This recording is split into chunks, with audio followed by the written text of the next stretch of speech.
En las calles silenciosas, bajo la luna pálida, una sombra se desliza.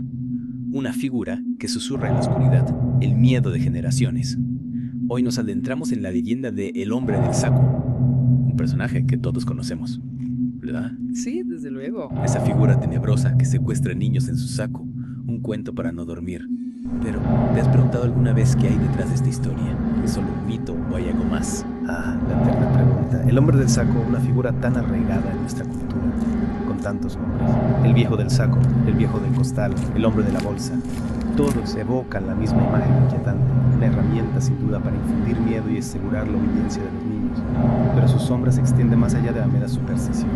Es escalofriante pensar que pueda haber algo de verdad en ello. Hay casos reales que se asemejen a esa leyenda.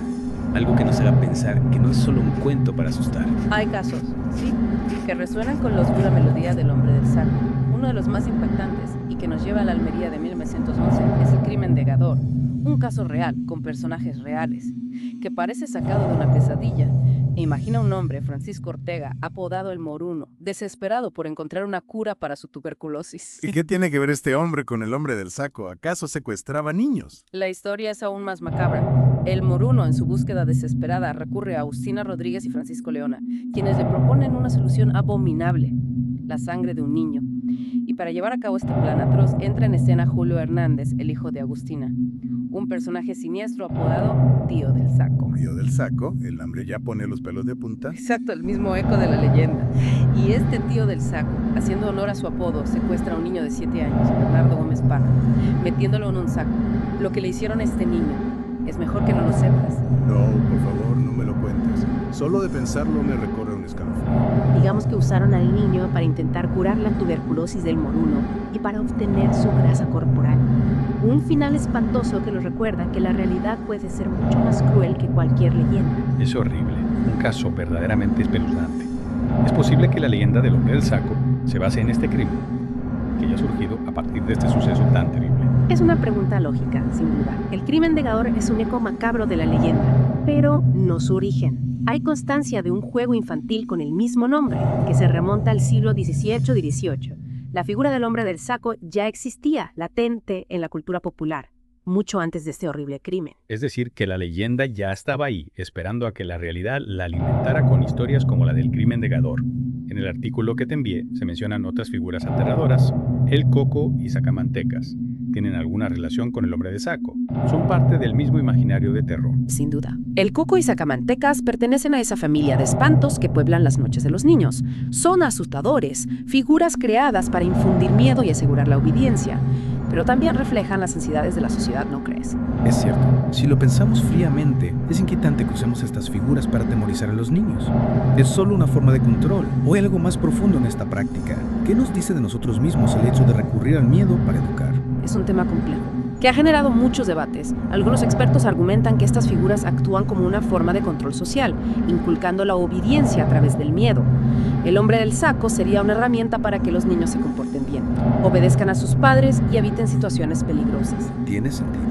Pero también me pregunto si no estamos proyectando nuestros propios miedos en estas figuras, usándolas como una especie de chivo expiatorio para canalizar nuestras ansiedades. Al fin y al cabo, la figura del hombre del saco representa miedos muy reales.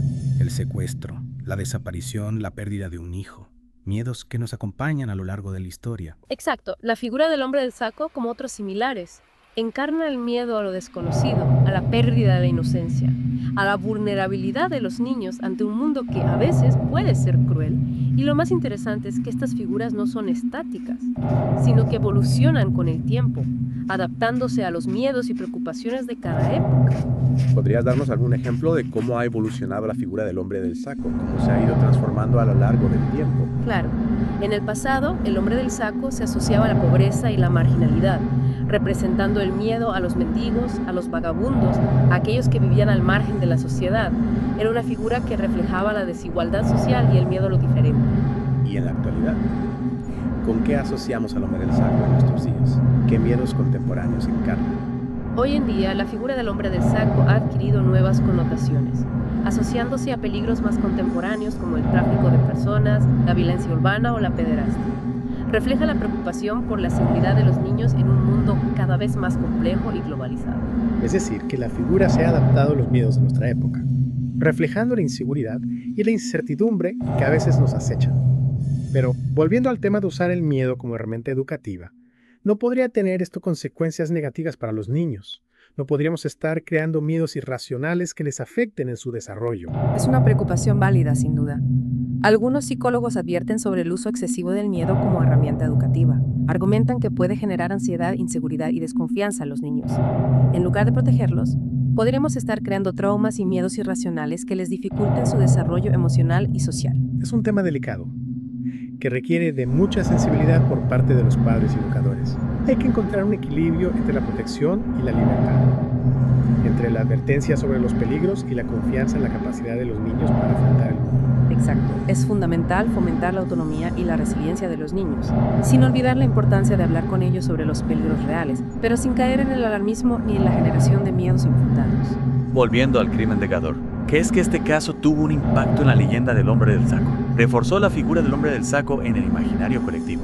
Sin duda, el crimen de Gador es un ejemplo de cómo la realidad puede alimentar la leyenda, dotándola de una crudeza y una verosimilitud que la hacen aún más aterradora. Este caso, con su brutalidad y su semejanza con la leyenda, sin duda contribuyó a alimentar el mito del hombre del saco y a reforzar su poder como herramienta para infundir miedo. Es como si la leyenda hubiera cobrado vida en este caso, ¿verdad? Como si el hombre del saco hubiera salido de las sombras para recordarnos que el mal existe, que la oscuridad acecha. Precisamente, es la brutalidad del crimen, la imagen del niño secuestrado en un saco, la crueldad de los asesinos. Todo esto alimentó el mito y lo hizo aún más aterrador, más real. Es una historia que nos recuerda que a veces la realidad puede superar a la ficción en términos de horror y crueldad. Y ya conexión con lo real, con casos como el de Gador. Quizás sea lo que hace que la leyenda del hombre del saco siga vigente en la actualidad. Es una posibilidad. La leyenda se alimenta de los miedos reales, de las historias que nos susurran al oído, de los casos que nos conmocionan y nos recuerdan la fragilidad de la vida. Y en el caso del hombre del saco, la leyenda nos recuerda la vulnerabilidad de los niños, la necesidad de protegerlos, de guiarlos, de prepararlos para un mundo que a veces puede ser oscuro y peligroso. Es una lección que no debemos olvidar. Y mientras exploramos las sombras de la leyenda, recordemos que también hay luz, que hay esperanza, que hay personas que luchan por proteger a los más vulnerables y por construir un mundo más justo y seguro para todos. Exacto. Es importante recordar que la oscuridad no lo domina todo. Hay personas que trabajan incansablemente para combatir el mal, para proteger a los niños y para construir un futuro mejor. Y esa lucha es esperanza. También forma parte de la historia de la humanidad. Es cierto, la esperanza es fundamental, sobre todo cuando hablamos de temas tan oscuros. Y hablando de oscuridad, la figura del hombre del saco sigue fascinándome. Aunque hayamos desmentido su origen en el crimen de Gador, el simple hecho de que un caso así se asemeje tanto a la leyenda es perturbador. Sin duda, ese eco entre realidad y leyenda es lo que hace que estas historias sigan vivas, que nos sigan fascinando y a la vez aterrorizando. Y hablando de la leyenda en sí, hay un elemento que me parece especialmente interesante: el saco. ¿Por qué un saco? ¿Qué simbolismo se esconde tras este objeto tan cotidiano? Es verdad, nunca lo había pensado. Supongo que siempre he visto el saco como un elemento práctico, sin más. Un recipiente para llevarse a los niños, una imagen que de por sí ya es bastante aterradora. Pero si vamos más allá de la imagen superficial, el saco se convierte en un símbolo potente. Piensa, el saco representa lo desconocido, lo oculto, lo que se esconde a nuestra vista. Es como un portal hacia un mundo oscuro e incierto, un lugar del que nadie regresa. Ahora que lo dices, es como si el saco representara un umbral, un paso hacia la oscuridad, hacia lo desconocido. Y ese mundo desconocido puede ser la muerte, la desaparición, el fin de la inocencia. Miedos universales que la figura del hombre del saco materializa. Exacto.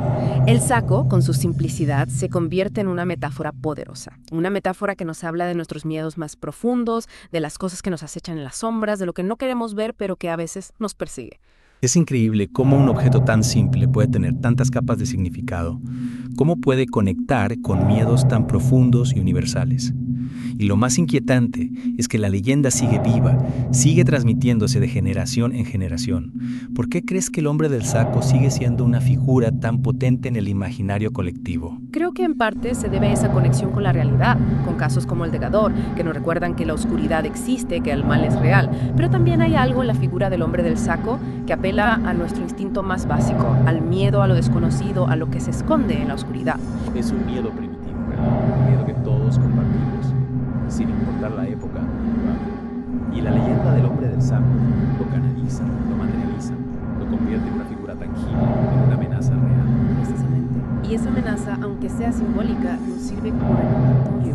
Un recordatorio de que debemos proteger a los más vulnerables, de que no debemos bajar la guardia ante la oscuridad. Es una lección valiosa, señor. Y aunque la figura del hombre del saco sea aterradora, creo que también nos enseña algo importante, a reconocer nuestros miedos, a enfrentarnos a la oscuridad y a luchar por la luz. Exacto. Al final, conocer la leyenda, comprender sus orígenes y su simbolismo nos ayuda a comprender mejor nuestros propios miedos y a encontrar la fuerza para superarlos. Ha sido una inmersión realmente fascinante, un viaje a las profundidades de la leyenda del hombre del saco, donde hemos explorado la historia, el simbolismo y la psicología del miedo.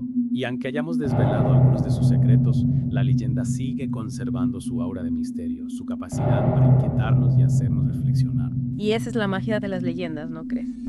Que nos hacen pensar, nos hacen cuestionar, nos hacen mirar al mundo con otros ojos. Y aunque nos hablen de miedos y de sombras, también nos recuerdan la importancia de la luz, de la esperanza y de la lucha por un mundo mejor. Una lucha que al final es la que nos define como seres humanos. Con esta reflexión nos despedimos de esta inmersión en la leyenda del hombre.